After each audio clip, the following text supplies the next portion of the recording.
L'Éternel dit à Abram, va-t'en de ton pays, de ta patrie et de la maison de ton père, vers le pays que je te montrerai. Je ferai de toi une grande nation et je te bénirai, je rendrai ton nom grand. Deviens donc une source de bénédiction. Je bénirai ceux qui te béniront. Je maudirai celui qui te maudira. Toutes les familles de la terre seront bénies en toi. Abram partit, comme l'Éternel le lui avait dit, et Lot partit avec lui. Abram était âgé de 75 ans, lorsqu'il sortit de Haran. Abram prit sa femme Saraï et son neveu Lot, avec tous les biens qu'ils possédaient et le personnel qu'ils avaient acquis à Haran. Ils sortirent pour se rendre dans le pays de Canaan. Ils arrivèrent donc au pays de Canaan. Abram traversa le pays jusqu'à l'endroit nommé Sichem, jusqu'aux chênes de Morée. Les Cananéens habitaient alors dans le pays. L'Éternel apparut à Abram et dit, je donnerai ce pays à ta descendance. Abram bâtit là un autel à l'Éternel qui lui était apparu. Puis il leva son camp de là pour se rendre dans les montagnes, à l'est de Béthel, il dressa sa tente entre Béthel à l'ouest, et Haï à l'est. Il bâtit là un autel à l'Éternel et invoqua le nom de l'Éternel. Abram repartit, en se rendant par étapes vers le Négueb. Il y eut une famine dans le pays, et Abram descendit en Égypte pour y séjourner, car la famine s'appesantissait sur le pays. Lorsqu'il fut près d'arriver en Égypte, il dit à sa femme Saraï, voyons donc, je sais que tu es une belle femme. Aussi, quand les Égyptiens te verront, ils diront, c'est sa femme. Alors ils me tueront et te laisseront la vie. Tu vas dire que tu es ma sœur, afin que je sois bien traité à cause de toi, et grâce à toi j'aurai la vie sauve. Lorsqu'Abram fut arrivé en Égypte, les Égyptiens virent que la femme était fort belle. Les ministres du Pharaon la virent aussi et en firent l'éloge au Pharaon, alors la femme fut emmenée dans le palais du Pharaon. Quant à Abram, il le traita bien à cause d'elle, et Abram reçut du petit et du gros bétail, des ânes, des serviteurs et des servantes, des ânesses et des chameaux. Mais l'Éternel frappa le Pharaon et sa maison de grandes plaies à cause de l'affaire de Saraï, femme d'Abram.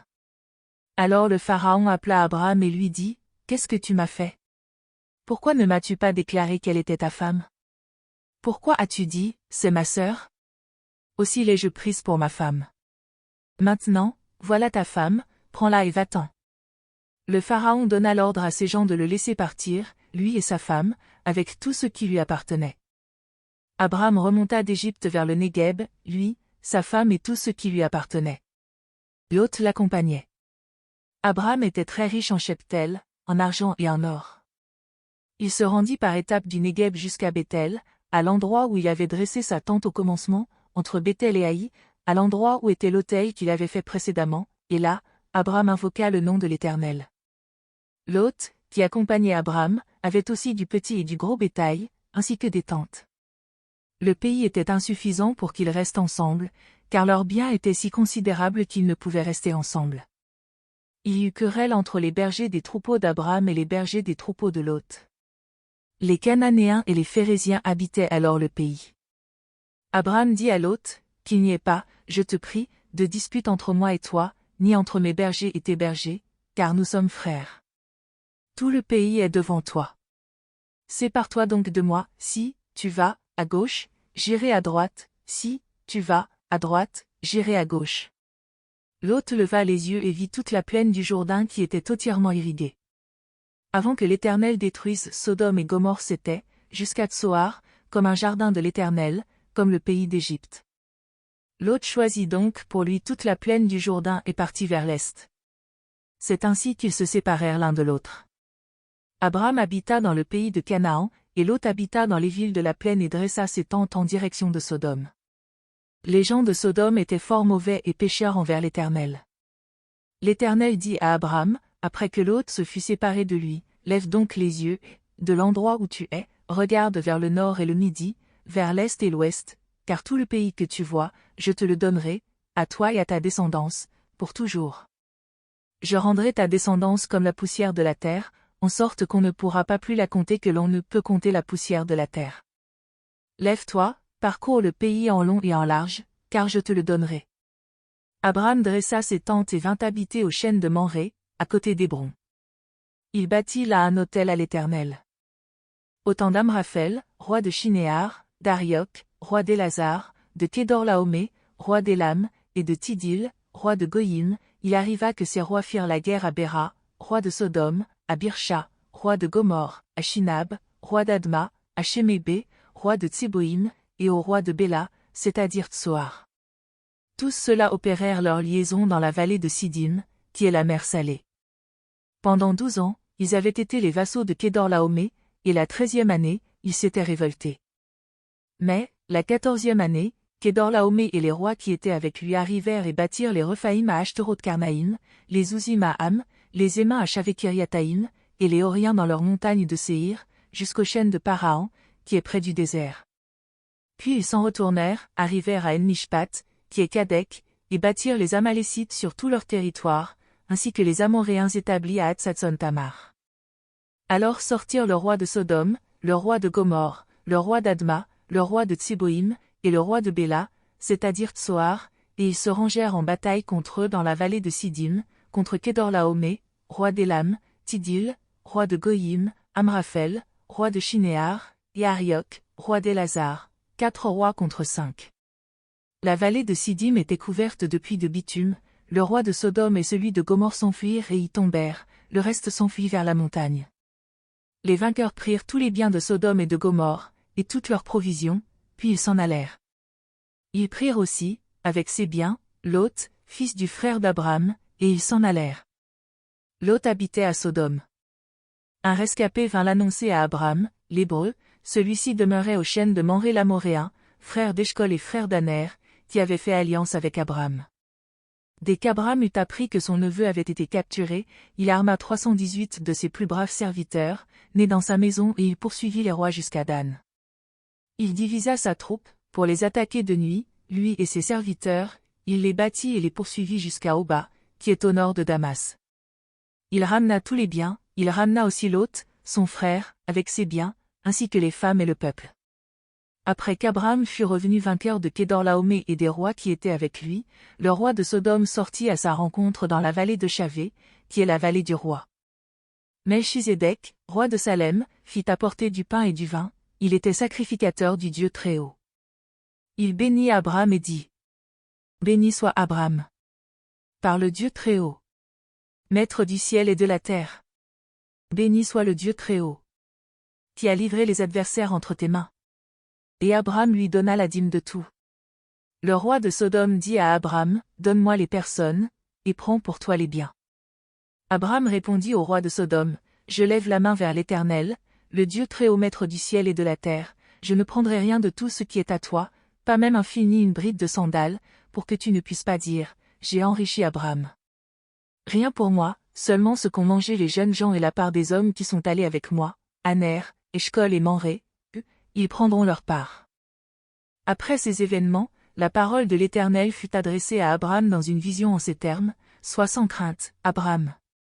Je suis moi-même ton bouclier, et ta récompense sera très grande. Abraham répondit : Seigneur Éternel, que me donneras-tu ? Je m'en vais sans enfant, et l'héritier de ma maison, c'est Éliézer de Damas. Il ajouta : Tu ne m'as pas donné de descendance, et celui qui est né dans ma maison sera mon héritier. Mais l'Éternel lui adressa la parole et dit : Ce n'est pas lui qui sera ton héritier, mais bien celui qui sortira de tes entrailles qui sera ton héritier. Il le mena dehors et dit : Contemple donc le ciel et compte les étoiles, si tu peux les compter. Il ajouta : Telle sera ta descendance. Abraham crut en l'Éternel qui le lui compta comme justice. Il lui dit encore : Je suis l'Éternel, qui t'ai fait sortir d'Our des Chaldéens pour te donner ce pays en possession. Abraham répondit : Seigneur Éternel, à quoi reconnaîtrai-je que je le posséderai ? Il lui dit : Prends une génisse de 3 ans, une chèvre de 3 ans, un bélier de 3 ans, une tourterelle et une jeune colombe pour me les offrir. Il prit tous ces animaux, les coupa par le milieu et mit chaque moitié l'une vis-à-vis de l'autre, mais il ne partagea pas les oiseaux. Les oiseaux de proie s'abattirent sur les cadavres, et Abraham les chassa. Au coucher du soleil, Abraham fut accablé de sommeil et aussi de frayeur dans l'obscurité profonde. L'Éternel dit à Abraham : Sache que tes descendants seront des immigrants dans un pays qui ne sera pas le leur, ils y seront esclaves, et on les maltraitera pendant 400 ans. Mais je jugerai la nation dont ils auront été les esclaves, et ils sortiront ensuite avec de grands biens. Toi, tu mourras en paix, tu seras enseveli après une heureuse vieillesse. À la 4e génération, ils reviendront ici, car c'est alors seulement que la déchéance morale des Amoréens aura atteint son comble.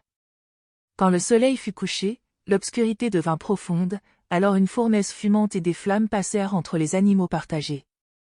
En ce jour-là, l'Éternel conclut une alliance avec Abraham en disant « Je donne ce pays à ta descendance, depuis le fleuve d'Égypte jusqu'au grand fleuve, à savoir l'Euphrate, le pays des Kéniens, des Kénisiens, des Cadmonéens, des Hittites, des Phéréziens, des Rephaïm, des Amoréens, des Cananéens, des Girgasiens et des Yébousiens. » Saraï, femme d'Abraham, ne lui avait pas donné d'enfant. Elle avait une servante égyptienne dont le nom était Agar. Saraï dit à Abraham, « Puisque l'Éternel m'a empêché d'enfanter, va donc vers ma servante, peut-être aurai-je un fils par elle. » Abraham écouta la voix de Saraï. Alors Saraï, femme d'Abraham, prit sa servante égyptienne Agar, et la donna comme femme à Abraham, son mari, après qu'il eut habité 10 ans dans le pays de Canaan. Il alla vers Agar, et elle devint enceinte. Quand elle se vit enceinte, elle regarda sa maîtresse avec mépris. Alors Saraï dit à Abraham, « L'outrage qui m'est fait retombe sur toi. C'est moi-même qui ai mis ma servante dans ton sein, et, maintenant qu'elle se voit enceinte, elle me regarde avec mépris. Que l'Éternel soit juge entre toi et moi. » Abraham répondit à Saraï, « Ta servante est entre tes mains, agis à son égard comme tu le trouveras bon. » Alors Saraï la maltraita, et Agar prit la fuite loin d'elle. L'ange de l'Éternel la trouva près d'une source d'eau dans le désert, près de la source qui est sur le chemin de Chour. Il dit, « Agar, servante de Saraï, d'où viens-tu et où vas-tu » Elle répondit, « J'ai pris la fuite loin de Saraï, ma maîtresse. » L'ange de l'Éternel lui dit, « Retourne chez ta maîtresse et humilie-toi devant elle. » L'ange de l'Éternel lui dit, « Je multiplierai beaucoup ta descendance, et on ne pourra la compter tant elle sera nombreuse. » L'ange de l'Éternel lui dit, « Te voici enceinte. Tu vas accoucher d'un fils, à qui tu donneras le nom d'Ismaël. Car l'Éternel t'a entendu dans ton humiliation. Il sera comme un âne sauvage. Sa main sera contre tous, et la main de tous sera contre lui. Il demeurera face à tous ses frères. » Elle appela l'Éternel qui lui avait parlé, du nom de Ata-El-Roi, car, dit-elle, ai-je rien vu ici après qu'il m'a vu? C'est pourquoi l'on a appelé ce puits le puits de l'Aïroi, il est entre Kadek et Béré. Agar donna un fils à Abraham, et Abraham appela Ismaël le fils que Agar lui avait donné. Abraham était âgé de 86 ans lorsqu'Agar lui donna Ismaël. Lorsqu'Abraham fut âgé de 99 ans, l'Éternel apparut à Abraham et lui dit, « Je suis le Dieu Tout-Puissant. Marche devant ma face et sois intègre. J'établirai mon alliance avec toi, et je te multiplierai à l'extrême. » Abraham tomba face contre terre et Dieu lui parla en ces termes, « Pour moi, voici mon alliance avec toi, tu deviendras le père d'une foule de nations. On ne t'appellera plus du nom d'Abraham, mais ton nom sera Abraham, car je te rends père d'une foule de nations. Je te rendrai extrêmement fécond, je ferai naître de toi des nations, et des rois sortiront de toi. J'établirai mon alliance avec toi et ta descendance après toi, dans toutes leurs générations, ce sera une alliance perpétuelle, en vertu de laquelle je serai ton Dieu et celui de tes descendants après toi. Je te donnerai, et à tes descendants après toi, le pays dans lequel tu viens d'immigrer, tout le pays de Canaan, en possession perpétuelle, et je serai leur Dieu. » Dieu dit à Abraham, « Toi, tu garderas mon alliance, toi et tes descendants après toi, dans toutes leurs générations. Voici comment vous garderez l'alliance que je traite avec vous et avec ta descendance après toi, tout mâle parmi vous sera circoncis. Vous vous circoncirez comme signe d'alliance entre vous et moi. À l'âge de 8 jours, tout mâle parmi vous sera circoncis, dans toutes vos générations, qu'il soit né dans la maison ou qu'il soit acquis à prix d'argent de la part d'un étranger qui n'est pas de ta descendance. On devra circoncire celui qui est né dans ta maison et celui qui est acquis avec ton argent, ce sera dans votre chair la marque d'une alliance perpétuelle. Un mâle incirconcis, qui n'aura pas subi la circoncision dans sa chair, sera retranché du milieu de son peuple, il aura rompu mon alliance. Dieu dit encore à Abraham, « Pour ce qui est de ta femme Saraï, tu ne l'appelleras plus Saraï, mais son nom sera Sarah. Je la bénirai et je te donnerai d'elle aussi un fils, je la bénirai et elle donnera naissance à des nations, les rois de plusieurs peuples sortiront d'elle. » Abraham tomba face contre terre, il rit et dit en son cœur, « Naîtrait-il un fils à un homme de 100 ans ? Et Sarah, âgée de 90 ans, accoucherait-elle? Puis Abraham dit à Dieu, oh! Qu'Ismaël vive devant ta face. Mais Dieu dit, certainement, ta femme Sarah va te donner un fils, et tu l'appelleras Isaac. J'établirai mon alliance comme une alliance perpétuelle avec lui et sa descendance après lui. À l'égard d'Ismaël, je t'ai entendu, je le bénirai, je le rendrai fécond et je le multiplierai à l'extrême, il engendrera 12 princes, et je ferai de lui une grande nation. Mais en ce qui concerne mon alliance, je l'établirai avec Isaac que Sarah te donnera à cette époque-ci de l'année prochaine. Lorsqu'il eut achevé de lui parler, Dieu s'éleva au-dessus d'Abraham. Abraham prit son fils Ismaël, tous ceux qui étaient nés dans sa maison et tous ceux qu'il avait acquis au prix de son argent, tous les mâles parmi les gens de sa maison, il les circoncit le jour même, comme Dieu le lui avait dit. Abraham était âgé de 99 ans, lorsqu'il fut circoncis. Son fils Ismaël était âgé de 13 ans, lorsqu'il fut circoncis. Ce jour même, Abraham fut circoncis, ainsi que son fils Ismaël. De même, tous les hommes de sa maison, nés dans sa maison, ou acquis à prix d'argent des étrangers, furent circoncis avec lui.